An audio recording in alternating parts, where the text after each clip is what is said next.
Exposé CM2, don d'observation et curiosité scientifique. 1. Une péniche dans un bassin à Paris, la découverte d'une écluse. En passant près d'un bassin à Paris, j'ai vu une péniche. En observant de plus près, j'ai remarqué quelque chose d'extraordinaire, la péniche est passée d'un bassin élevé à un bassin plus bas. J'ai alors compris qu'il existait un système appelé « écluse » qui permet aux bateaux de franchir des différences de niveau sur les canaux. Cette observation montre que la curiosité permet de découvrir le fonctionnement ingénieux des ouvrages d'eau. 2. Au musée, observer des squelettes. Lors d'une visite au musée, j'ai observé des squelettes d'animaux et même de dinosaures. Grâce à mon sens de l'observation, j'ai pu comparer les formes, les tailles et imaginer comment ces animaux vivaient autrefois. Les musées, comme la Galerie de paléontologie à Paris, exposent des milliers de fossiles et de squelettes qui aiguisent la curiosité et permettent de remonter le temps pour mieux comprendre le passé. 3. Antoine de Saint-Exupéry, la curiosité d'un inventeur. Antoine de Saint-Exupéry était un écrivain et un inventeur passionné par les progrès techniques. Dès l'enfance, il observait les machines et imaginait des inventions, comme une bicyclette volante.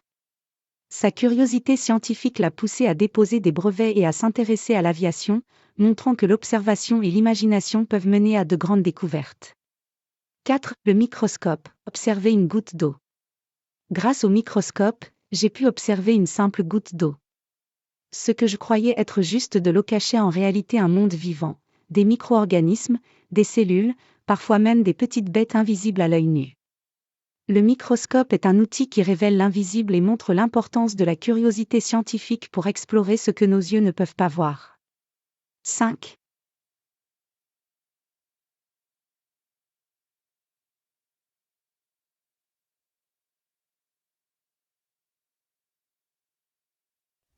Musée, squelettes et plumes. Au musée, j'ai aussi observé des squelettes d'oiseaux et leurs plumes. J'ai remarqué que les plumes sont très légères et adaptées au vol, et que les os des oiseaux sont creux pour être plus légers. Cette observation m'a permis de comprendre comment la nature s'adapte et évolue, et d'apprendre en comparant différentes espèces. 6. Louvoyer contre le vent, observation en navigation. En observant des voiliers, j'ai découvert qu'ils pouvaient avancer même contre le vent, louvoyant. Cela signifie qu'ils zigzaguent, naviguant tantôt à droite, tantôt à gauche, pour remonter le vent. Cette technique ingénieuse montre comment l'observation de la nature et la compréhension des éléments permettent d'inventer des solutions pour avancer malgré les obstacles. 7. Le don d'inventer, l'hélicoptère. Enfin, le don d'observation et la curiosité scientifique ont permis d'inventer l'hélicoptère. Paul Cornu, un inventeur français, a observé la nature et les machines, puis a imaginé un engin capable de décoller à la verticale. En 1907, il fait voler le premier hélicoptère, ouvrant la voie à de nouvelles inventions et prouesses techniques. Conclusion. L'observation et la curiosité scientifique sont des dons précieux. Ils permettent de découvrir, de comprendre et d'inventer.